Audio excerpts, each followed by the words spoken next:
اعوذ باللہ من الشیطان الرجیم بسم اللہ الرحمن الرحیم الحمد للہ رب العالمین والصلاة والسلام علی سید الانبیاء والمرسلین وعلی آلہ وصحبہ اجمعین اللہم صل علی محمد وعلی آل محمد۔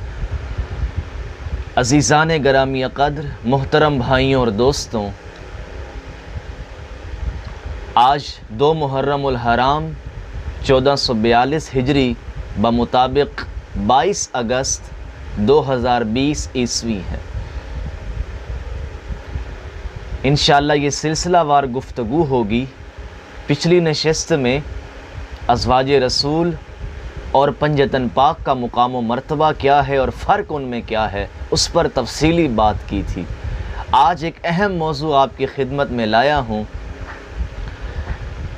کہ سیدنا امام حسین علیہ السلام کی شہادت کا مقصد کیا تھا، فلسفہ شہادت حسین کیا ہے، آپ کو کیوں مدینہ پاک چھوڑنا پڑا اور کوفہ جانا پڑا، اور کس جرم میں آپ کو کربلا میں شہید کر دیا گیا۔ یہ تمام تر سوالات انشاءاللہ اس مجلس میں اس کا جواب دینے کی کوشش کروں گا۔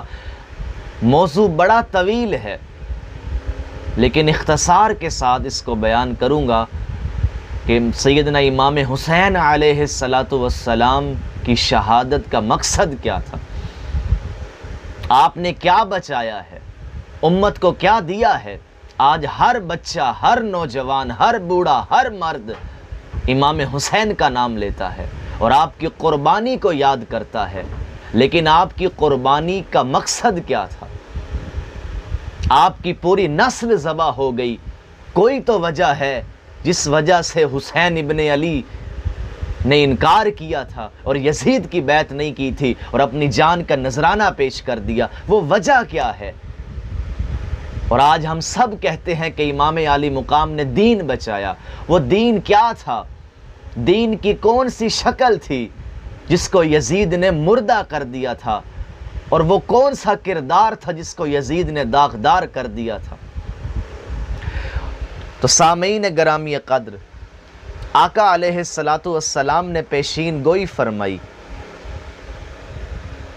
ارباز بن ساریہ صحابہ کرام اور خلفائے راشدین کے حق میں بہت سی حدیثیں بیان کرتے ہیں۔ ایک حدیث روایت کرتے ہیں کہ ایک دن آقا علیہ السلام نے فجر کی نماز کے بعد خطبہ ارشاد فرمایا جس سے آنکھوں میں آنسو جاری ہو گئے۔ پھر آپ نے فرمایا، خبردار نئی باتوں سے بچنا، کیونکہ یہ گمراہی کا رستہ ہے، خلاف شریعت نئی باتیں۔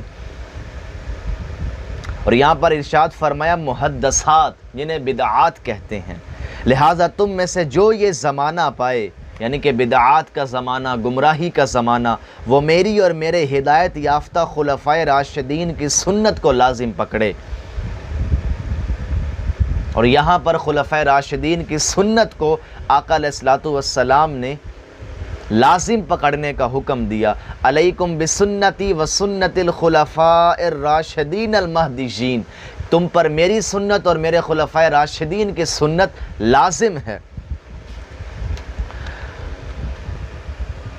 اور اسی طرح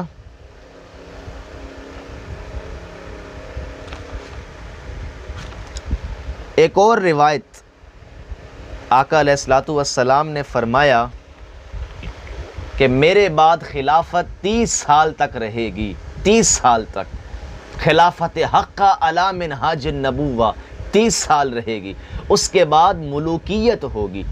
اور ایک روایت میں فرمایا کاٹ کھانے والی ملوکیت ہوگی۔ اور اسی طرح حضرت سفینہ سے مروی ہے کہ انہوں نے رسول اللہ کو یہ بیان کرتے ہوئے سنا، خلافت 30 سال ہوگی، پھر اس کے بعد بادشاہت ہوگی۔ حضرت سفینہ نے فرمایا، حضرت ابوبکر کی خلافت کے 2 سال شمار کرو، حضرت عمر کی خلافت کے 10 سال شمار کرو، حضرت عثمان کی خلافت کے 12 سال شمار کرو، اور علی کی خلافت کے 6 سال شمار کرو، یہ کل 30 سال بنتے ہیں۔ اور اس کے بعد خلافت نہیں ہوگی، علی منہاج النبوہ، بادشاہت ہوگی۔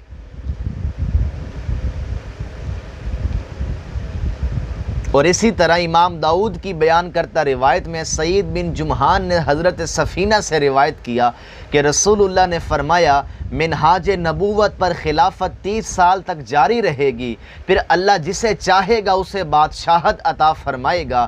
سعید کا بیان ہے کہ سفینہ نے مجھ سے فرمایا وہی گنتی کہ ابوبکر کے 2 سال، عمر کے 10 سال، عثمان کے 12 سال اور علی کے 6 سال۔ حضرت سعید کا بیان ہے کہ میں نے حضرت سفینہ سے کہا بعض لوگوں کا گمان ہے کہ حضرت علی خلیفہ نہیں تھے۔ انہوں نے فرمایا، حضرت سفینہ نے جواب دیا، بنو زرقا یعنی بنو مروان کے گھٹیا لوگ جھوٹ بولتے ہیں، جھوٹ بولتے ہیں۔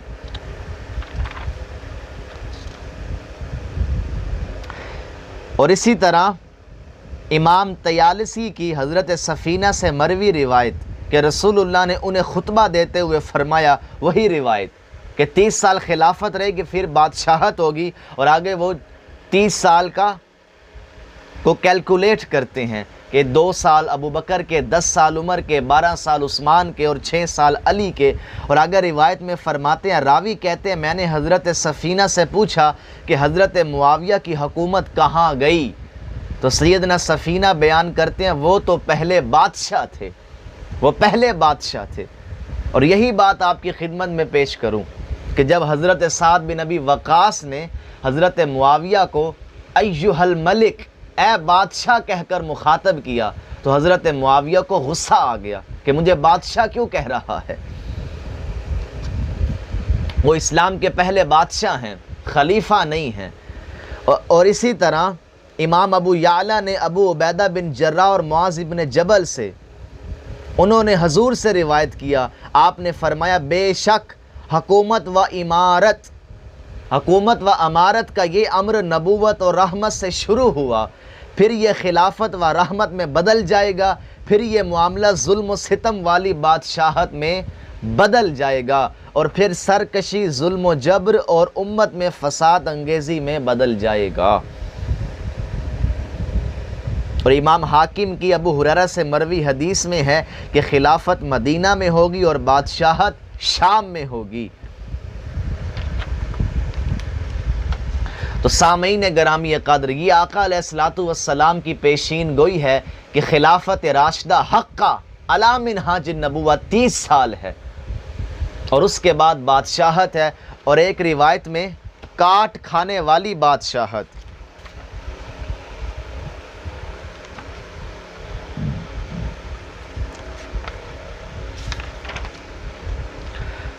اب معاملہ کیا ہوا کہ خلافت راشدہ یعنی کہ خلفائے راشدین سیدنا صدیق اکبر، سیدنا فاروق اعظم، سیدنا عثمان غنی اور سیدنا مولا علی شیر خدا، اور 6 مہینے تقریباً امام حسن بھی، یہ تب 30 سال پورے ہوتے ہیں۔ تو خلیفہ راشد 5 ہیں، میرا وہ مضمون نہیں، ضمناً بات آ گئی تو عرض کر دی۔ ان ہستیوں نے اسلامی خلافت کا جو تصور پیش کیا تھا، اور آقا علیہ الصلوۃ والسلام کی تربیت میں، آپ کی آغوش میں رہ کر، آپ کے زیر سایہ جو تربیت پائی تھی، اس تربیت کا نمونہ ان ہستیوں نے پیش کیا، اور آقا علیہ الصلوۃ والسلام کے وصال کے بعد امت کو بتایا کہ یہ حضور کے شاہکار ہیں، یہ حضور کے تربیت یافتہ ہیں، اور انہی ہستیوں نے آقا علیہ الصلوۃ والسلام کے بہاف پر اور آپ کی تربیت کی بنیاد پر، آپ کی صحبت کا اثر پا کر 30 سال خلافت کر کے امت کو سبق دیا کہ یہ خلافت ہے، یہ اسلام کا شعار ہے، اسلامی حکمران اور اسلامی رہنما ایسا ہوتا ہے۔ اب ہوا کیا کہ جب بادشاہت آئی تو وہ تمام کا تمام اسلامی خلافت کا تصور درہم برہم ہو گیا۔ بنی امیہ کے بادشاہوں نے خلافت راشدہ کے اس نظام کو داغدار کر دیا، تہس نہس کر دیا۔ امام حسن علیہ السلام نے جب حضرت معاویہ سے صلح کی تو چند شرائط پر صلح کی تھی. میں شرائط پر نہیں جاتا، میں ایک شرط آپ کی خدمت میں پیش کرتا ہوں کہ اس میں سے ایک شرط یہ تھی کہ حضرت معاویہ اپنے بعد کسی کو جانشین مقرر نہیں کریں گے، بلکہ امت کو خلیفہ کے انتخاب کے لیے شورا پہ چھوڑ دیں گے، خود کوئی انتخاب نہیں کریں گے. یہ شرط بڑی بنیادی شرط ہے، لیکن آپ غور سے اگر دیکھیں اور صحیح سند کے ساتھ جو روایات ہم تک پہنچی ہیں ان کا مطالعہ کریں تو آپ کو پتہ چلے گا کہ حضرت معاویہ نے اپنی زندگی میں ہی یزید کے لیے بیعت لینا شروع کر دیا تھا. سارا معاملہ تہس نہس ہو گیا. پوری شرائط جن پر صلح کی گئی تھی اور جن پر حکومت لی گئی تھی، سارا معاملہ ہی بگڑ گیا. یہ بنیادی نقطہ ہے جس کو میں بیان کرنا چاہتا ہوں. اور اسی طرح یزید کے لیے اپنی زندگی میں بیعت لینا، مروان جو حجاز کا گورنر مقرر کیا گیا تھا حضرت معاویہ کی طرف سے، مسجد نبوی میں اس نے آ کر ایک خطبہ دیا اور حضرت معاویہ کے بہاف پر ان کی اجازت سے یزید کے تذکرے شروع کر دیے مدینہ میں. اور ایک موقع پر یزید کی بیعت لینے لگا اور کہنے کیا لگا، ہم حضرت ابو بکر اور حضرت عمر کی سنت کو زندہ کرنا چاہتے ہیں.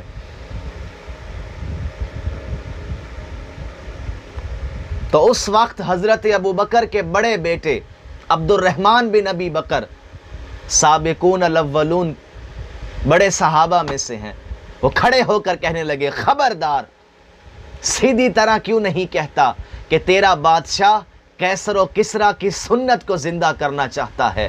ابو بکر عمر کی سنت کی بات نہ کر. میں ابو بکر کا بیٹا بیٹھا ہوں، میرے باپ نے مجھے خلیفہ نہیں بنایا. یہ کسی کے گھر کی لونڈی نہیں کہ اپنے گھر والوں کو تم خلیفہ بنا دو. خبردار ابو بکر عمر کا نام اس طرح نہ لو. تو اس نے وہاں کوئی بدتمیزی ہوئی تو حضرت عبد الرحمن بن ابی بکر کو گرفتار کرنے کا حکم دیا. تو وہ بھاگ کر اماں عائشہ کے حجرے میں چلے گئے. اب مروان اندر تو آ نہیں سکتا تھا، ام المومنین کا حجرہ ہے، تو باہر سے ہی گالیاں دینے لگا اور کہنے لگا کہ سورۃ الاحقاف میں تیرے بارے میں وہ آیت نازل ہوئی ہے اے ابو بکر کے بیٹے.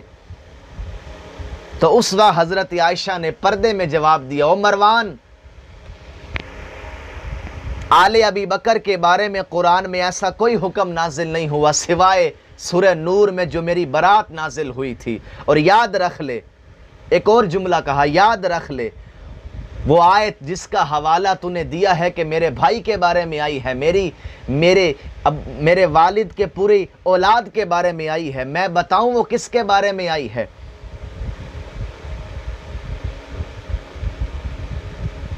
تو سید عائشہ نے فرمایا وہ مروان کے بارے میں آئی ہے. آقا علیہ الصلوۃ والسلام نے اس وقت مروان پر لعنت کی تھی جب وہ اپنی باپ کی پشت میں تھا. یہ حضرت عائشہ کے جملے ہیں. تو سامعین گرامی قدر، یہ وہ معاملات تھے جن کے لیے امام حسین علیہ السلام کو جان کا نذرانہ پیش کرنا پڑا کہ سیدنا صدیق اکبر، سیدنا فاروق اعظم، سیدنا عثمان غنی، سیدنا مولا علی اور امام حسن نے جس اسلامی خلافت کا تصور پیش کیا تھا اسے یزید اور اس کے خاندان نے داغدار کر دیا تھا. عیش و عشرت کی زندگی گزارنے لگے، نہ غریبوں کا خیال ہے نہ بے کسوں کا خیال ہے. میں تاریخ کے ان واقعات کی تفصیل میں نہیں جانا چاہتا، بنیادی نقطہ عرض کیا ہے کہ امام حسین علیہ السلام نے اس نظام کو دیکھا کہ یہ معاملات تو بگڑتے جا رہے ہیں اور آپ نے اپنی جان کا نذرانہ پیش کر کے دین کو بچایا. اور وہ یہ دین کی شکل تھی کہ اس طرح کوئی قابض نہ ہو جائے مسلمانوں پر. تو سامعین گرامی قدر، مقصد شہادت حسین خلافت راشدہ کی بقا ہے. امام حسین نے خلافت راشدہ کو بچایا ہے اور خلافت راشدہ کے اندر ہونے والے نظام کو بچایا ہے. اور ان 4 ہستیوں نے یا 5 ہستیوں نے، 5 خلفائے راشدین چونکہ معروف حق چار یار ہیں اور امام حسن کی خلافت مولا علی کی خلافت میں داخل ہے، اس لیے ہم حق چار یار کا نعرہ لگاتے ہیں۔ حق چار یار نے جو اسلامی خلافت کا تصور دیا تھا، بنی امیہ نے اسے توڑ کے رکھ دیا تھا۔ امام حسین علیہ السلام نے یزید کے خلاف جہاد کیا اور اپنی جان کا نذرانہ پیش کیا اور خلافت راشدہ کو دوبارہ ان بنیادوں پہ کھڑا کیا، اپنی جان کی قربانی پیش کر کے۔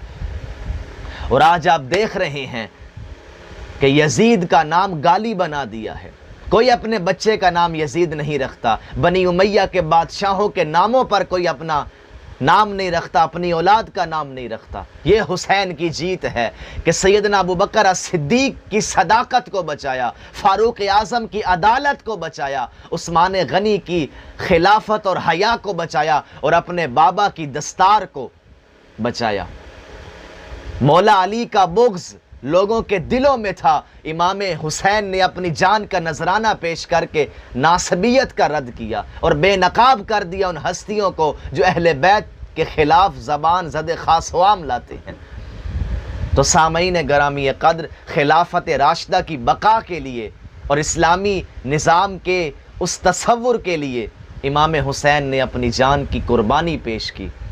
وما علینا الا البلاغ۔